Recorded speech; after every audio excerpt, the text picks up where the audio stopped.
Welcome back to Disaster Warning. Today, we bring you a special report on a natural disaster that has just hit Kansas, one of the deadliest tornadoes and flooding events in recent years.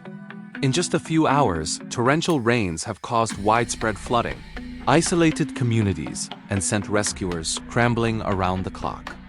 From El Dorado to Wichita, Sedgwick, and Kansas City, people are dealing with the devastating effects of the storm.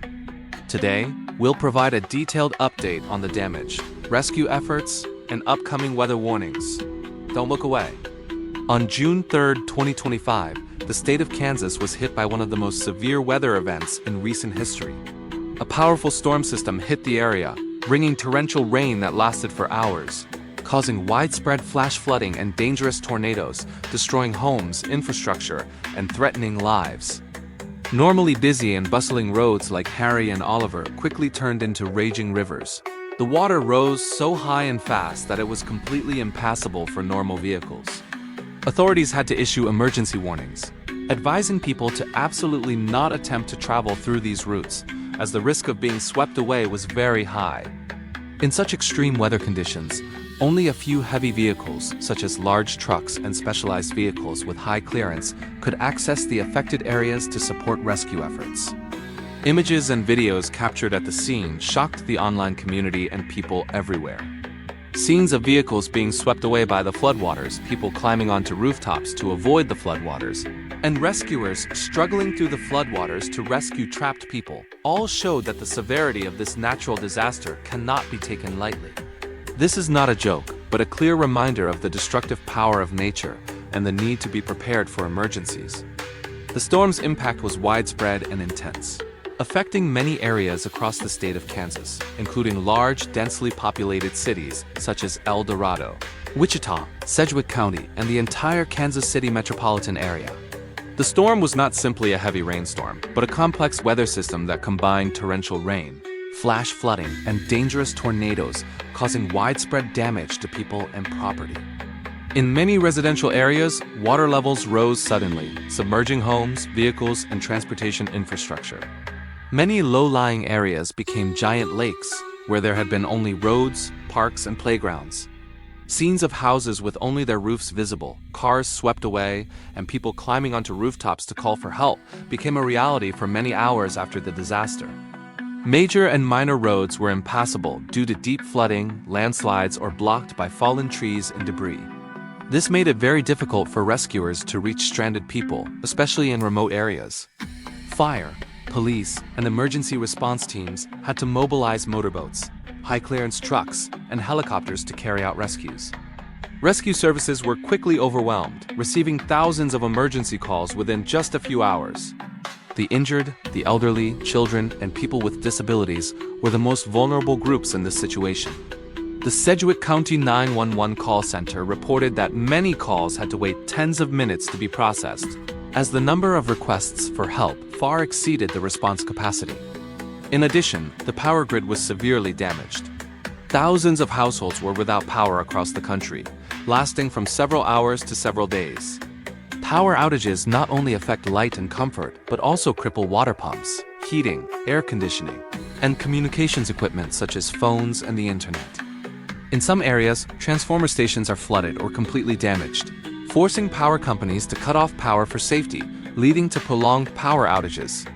During extreme weather, this makes life extremely difficult and dangerous for people, especially those who need medical equipment to operate continuously. All of these factors create a scene of panic, paralysis, and uncertainty, as people lose not only their homes but also their safety, connectivity, and hope in the darkest hours of the disaster. In the city of El Dorado, heavy rains began falling early in the morning and continued throughout the day. Within hours, the streets began to flood heavily, turning into rivers. Water quickly accumulated in low-lying areas, especially in the northwest of the city, which was most severely affected. Residents were forced to leave their homes in a hurry, as floodwaters rose to alarming levels in a very short time. Houses were flooded up to their windows in just a few minutes, making it impossible for many people to move safely by conventional means.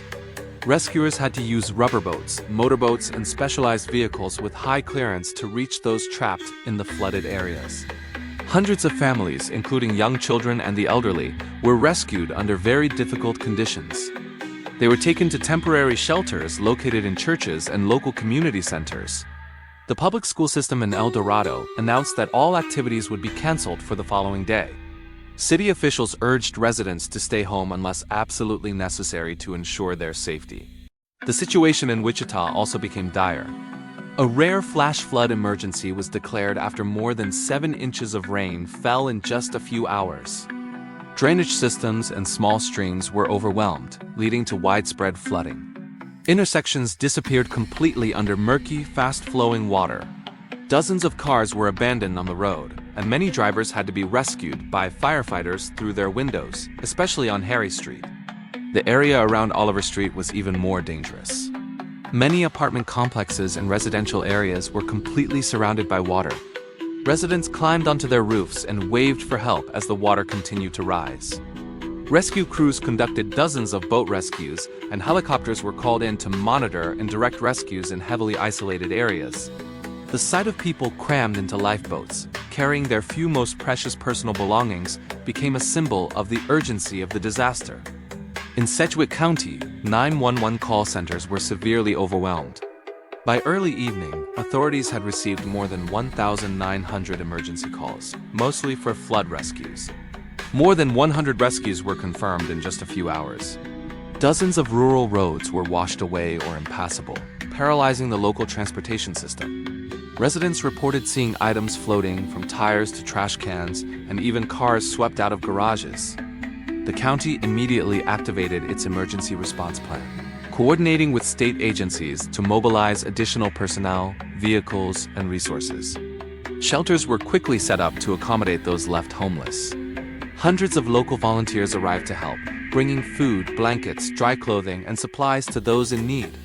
The atmosphere was filled with a sense of community, but also tension and anxiety as the threat of heavy rain continued. The Kansas City metropolitan area was also hit hard by a series of extreme weather events.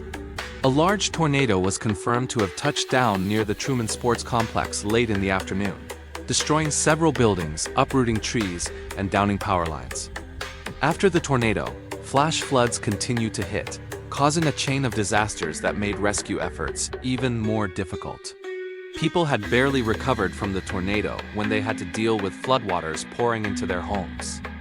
Many residential areas in the city were severely damaged, roofs blown off, windows shattered, and furniture floating on the streets.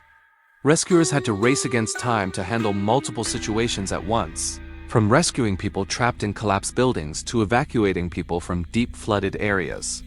Tens of thousands of people were without electricity, and electrical engineering teams had to work through the night to restore power to hospitals, schools, and residential areas. During these difficult times, the solidarity and courage of the people of Kansas was demonstrated in a powerful and moving way. From firefighters, paramedics, police officers, electricians, to volunteers, all of them risked their lives and were exhausted, contributing to preserving life and hope for the community. We would like to express our deep gratitude to all who have participated in rescue, support, and recovery efforts after the disaster. Your silent sacrifice has created a bright spot in the dark times. At the same time, we would like to express our deep sympathy to all the people affected, hoping that you will soon overcome the pain, rebuild your lives, and find peace again. Thank you for watching Disaster Warning.